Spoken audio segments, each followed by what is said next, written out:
Euzu billahi mineşşeytanirracim. Bismillahirrahmanirrahim. Elhamdülillahi rabbil alamin. Essalatu vesselamu ala rasulina Muhammed ve ala alihi ve sahbihi ecmaîn.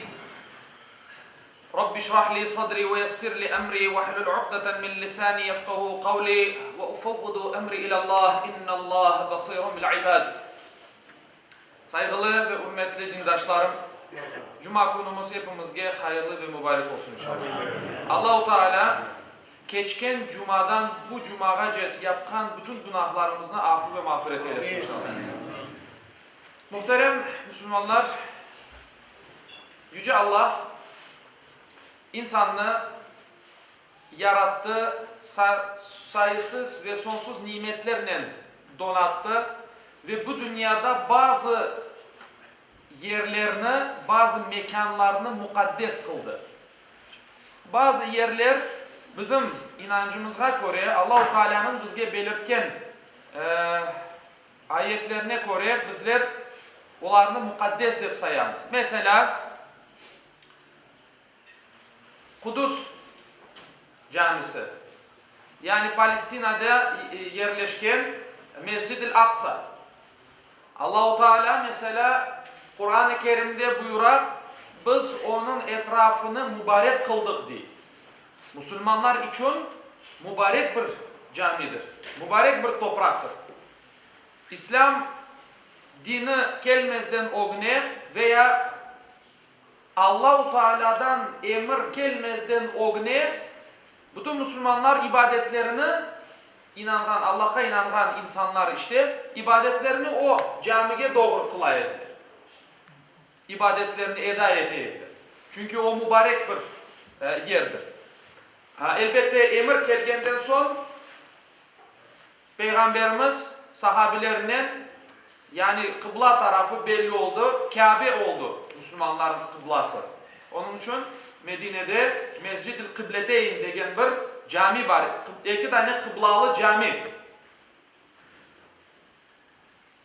Bizim mübarek dep sayganımız topraklar Mekke ve civarı, Medine. İşte Allah-u Teala Kur'an-ı Kerim'de buyuran İnnes safa vel merve min şa'airillah. Şüphesiz Safa ve Merve tepeleri, böyle tepeler, dağlar Allah-u Teala'nın nişaneleridir. Yani emniyetli dep saygan yerleridir. Bir emniyet koygandır. Yani o yerler mukaddestir. Safa ve Merve tepesi kayerde? Kabe'nin tibinde. Hacer anamız bilemiz ki bizler tarihten İbrahim Aleyhisselam'ın apayı Hacer anamız. İşte İbrahim Aleyhisselam apayını ve İsmail oğlusunu Kabe'nin tibinde taşlap gitkenini Hacer anamız bir su tapmak için o iki tepe arasında çapkalagandır.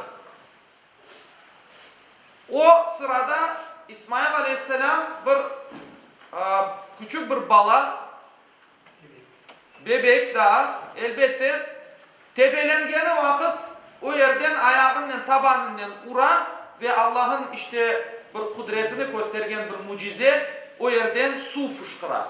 Zemzem suyu ortaya çıkar.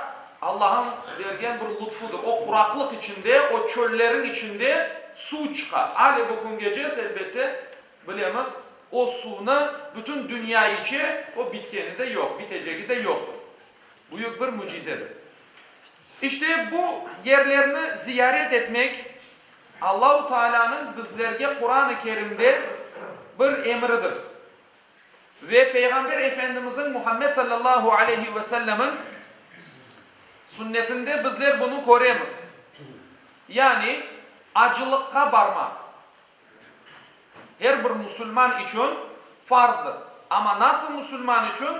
Alı vakti yerinde olan bir Müslüman için farzdır. Onun dışında yapılgan ziyaretlerge, bu mukaddes toprakka yapılgan ziyaretlerge umre dep aytılır. Umre. Yani Allah-u Teala deyir: "Femen haccel beyte ev i'temara fela cunaha aleyhi en yettavvafa bihima." acılıkka ve umrege bargan kimse Kabe'ni ve Safa ve Merve tepelerinin tavaf etmesinde bir sakınca yoktur. Tavaf etsinler. Bizler acılıkka barganımız vakit Kabe'ni tavaf etemiz. Safa ve Merve arasında onda sa'i degen bir rukun var, ibadet şekli. İşte Hacer anamızın o yerde nasıl çapkanını bizler eda etemiz. Allah-u Teala deyip bularını yapınız. Onun için bu bizim için bir ibadet şekline aylangandır ve bizler barganımızda bu ziyaretini etkenimizde Kabe'ni tavaf etemiz ve sa'i yapamız. Bu iki tepe arasında böyle tez bir yürüyüşle yürüyemiz ya da çapamız.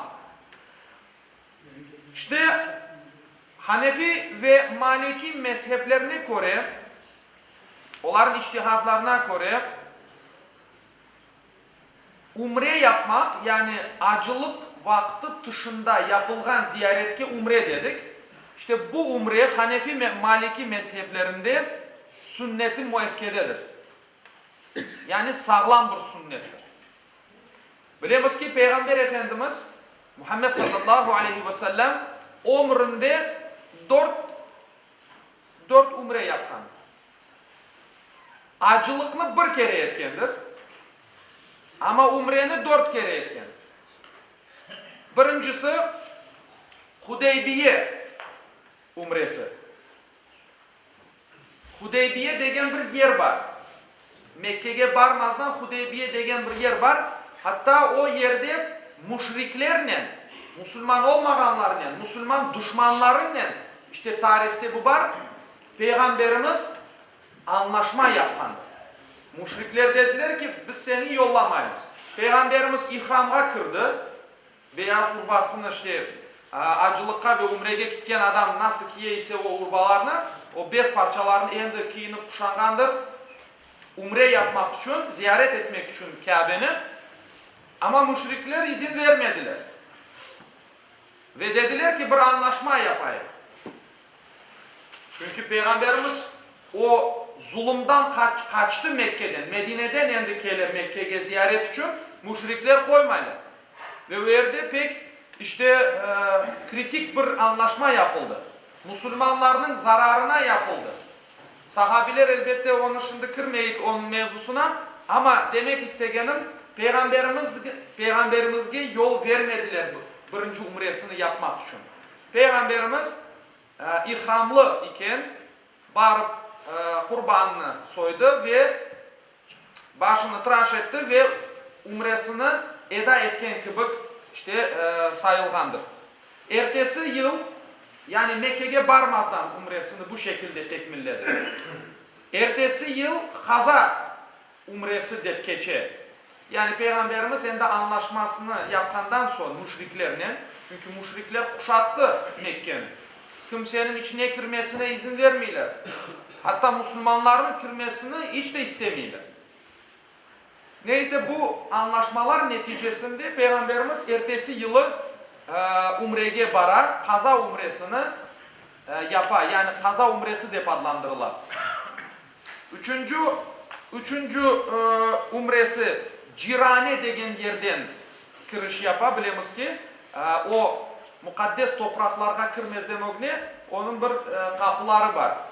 Hayerde biz abdestimizi alıp ihramga kiyilip o 5 parçalarını kiyip kiremiz o topraklarga. İşte Cirane degen yerden Peygamberimiz 3. umresini barıp yapkandır ve 4. umresini veda hutbesinde eda etkendir.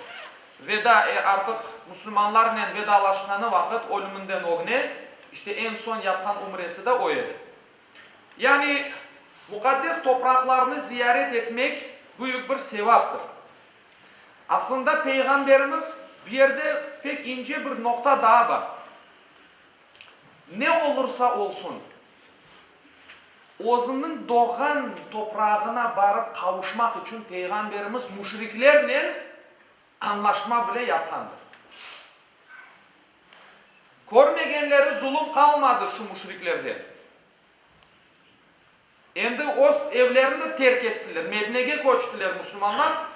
umrege keleler, ziyaretke keleler, mukaddes olgan topraklarını ziyaret etmek için keleler. Ona da ruhsat yok.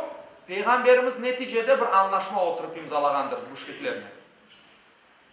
Ve aslında biz Peygamberimizin başka aytkan sözlerini de koz ogunda bulundurganımızda göremiz ki ne diyor Peygamber? Ey Mekke diyor, sen ne güzel bir şehirsin. Eğer meni bu şehirden kovmasaydılar, men seni hiçbir zaman terk etmez edim diyor.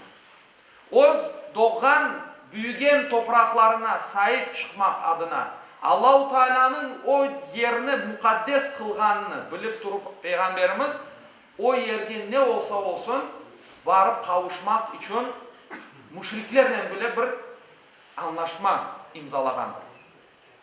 Ve Müslümanların zararına olan bir anlaşma bir. Ama zaman içerisinde Allah'ın lütfu ile elbette ki bu Müslümanların hayrına avuşkandır bu anlaşma. Her neyse Peygamber Efendimiz Muhammed sallallahu aleyhi ve sellem buyurar, bir umreden başka umre geçeceğiz. Yani bir umre yapkanımız vakit. Gelecek sefer barıp yapkanımızga kadar yapkan bütün günahlar diye, küçük günahlar bağışlanır diye Peygamberimiz. Günahlarının bağışlanmasına sebeptir bu mukaddes topraklarını ziyaret etmek. Onun için ama şunu fikrimi devam etkenimde Hanefi ve Maliki mezhebinde müekket sünnettir dep ayttık. Şafi ve Hanbeli mezhebinde farzdır. Çaresi alı vakti yerinde olgan adam umrinde bir kere de olsa barıp ziyaret etmesi gerekir. Peygamberimizin sonki umresi acılık vaktindeydi. Bir kere acılık yaptı, başta umresini yaptı, sonundan acılıkını yaptı. İhramdan çıkmayı, hacı kıran yaptı Peygamberimiz. İşte ona esaslanıp bazı mezhepler onun farz olganını aytalar. Peygamber Efendimiz Muhammed sallallahu aleyhi ve sellem Ramazan ayında yapılgan umreni bir üstün kılgandır. Yani degen ki Ramazan ayında yapılgan umre hac acılık gibidir diyor. Acılık gibi sayılır. O kadar derecesi, o kadar sevabı büyüktür. Ya da menle beraber yapılgan bir umre gibi sayılır diyor. Yani menle beraber yapılgan ziyaret gibi sevap kazanırsın diye Peygamberimiz. Onun için alı vakti yerinde olan insanlar, Müslümanlarımız, vatandaşlarımız bu ibadetini yerine getirmeyi unutmasınlar. Günahlardan temizlegen bir ibadettir. Allah-u Teala'nın razılığını kazandırgan o mübarek topraklarını işte ziyaret etmekinin ne kadar büyük ehemmiyeti olganını hepimiz Kur'an'dan, ayetlerden ve Peygamberimizin hadislerinden bizler göremiz. O mukaddes topraklarga bargan adam tarihke dalar, tarih. İşte az evvel aytkanımız gibi Hacer anamız su kıdırmak için çapkalı. İptap İbrahim Aleyhisselam'ın vaktına kete insan. Adem Aleyhisselam'ın devrine ilk vaktlarga kete. Çünkü acılıkka varganımız vakit Arafat dağı degen bir yer var. Arafat. Bizler bir yerde Arefe günü deyimiz ya. Bayram namazında bayram gününden o güne Arefe. İşte o Arefe günü acılar Arafat'ta turalar. O da bir acılıktaki bir ibadettir. Ama umrede o yoktur. Arafat ziyareti, Arafat'ta durmak tek acılıkta vardır. Umre vaktinde Arafat ziyaret edilme, o yerde öyle bir ibadet mecburiyeti yoktur. O yerde Adem aleyhisselam Ava anamızla buluşkandır. Cennetten çıkkandan son birbirleri farklı yerge düşkenler birbirini kıdıraydı. İşte Arafat dağında onun sözü üstünde Arafa. Tanışmak, bilmek, öğrenmek, arif olmak, yani bir şeye kavuşmak manasını taşıyor bu sözler. Tam şu Arafat bölgesinde buluşkanlar Adem aleyhisselam Ava anamızla. Yani o topraklarga bargan insanlar kademi tarihke dalalar. Mesela Uhud dağı var. Peygamberimizin nasıl savaşlarda, nasıl cenklerde, nasıl çatışkanını, cenkleşkenini bizler anda göremiz. Okçular Tepesi var mesela. Medine'de gerçekten. Yani o yerde bütün Peygamberimizin tarihini adım adım insan öğrenebilir canlı olarak. Faydası büyüktür, sevabı büyüktür, derecesi büyüktür. Onun için gene de aytam, alı vakti yerinde olan insanlar.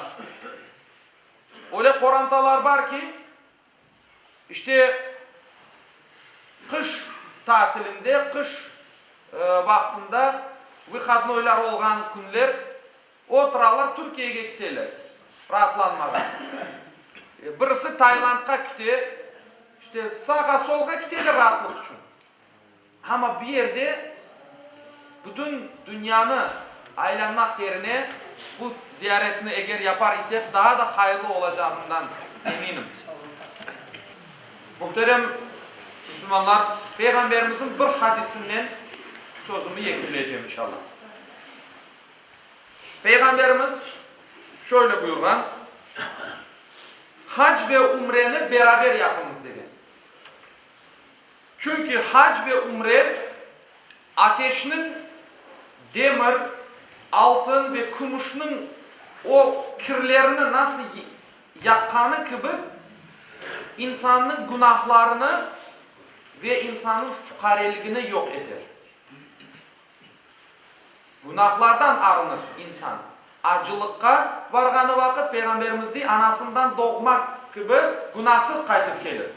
İşte umreni de beraberinde yapınız diye Peygamber nasıl ateş o demirlerin kirlerini yakar ise insanın günahlarını yok eder ve fukarelikten onu korçalar. Büyük bir ibadettir. Alı vakti yerinde olan insanlar bir talay ziyaretlerge işte Türkiye bilmem işte başka hükümetlerge barmak yerine bir yerge barsınlar.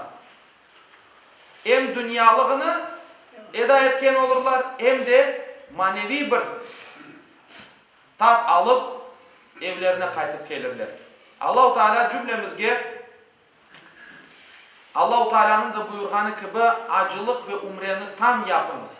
Cümlemizge o mübarek yerlerini ziyaret etkenimizde o ibadetlerimizni tam yapkan, Allah rızası için yapkan bir böyle menfi bir şahsi bir iş için değil de Allah rızası için o yerge bargan kullarından eylesin. Kendine layık kul, peygamberine layık ümmet eylesin inşallah. Davana elhamdülillahi rabbil alemin. Bismillahirrahmanirrahim. Elhamdülillahi rabbil alemin. Errahmanirrahim. Maliki yevmiddin. İyyâke na'budu ve iyyâke nesta'in. İhdinas sıratal müstakim. Sıratal lezîne en'amte aleyhim. Gayril mağdubi aleyhim veleddâlin.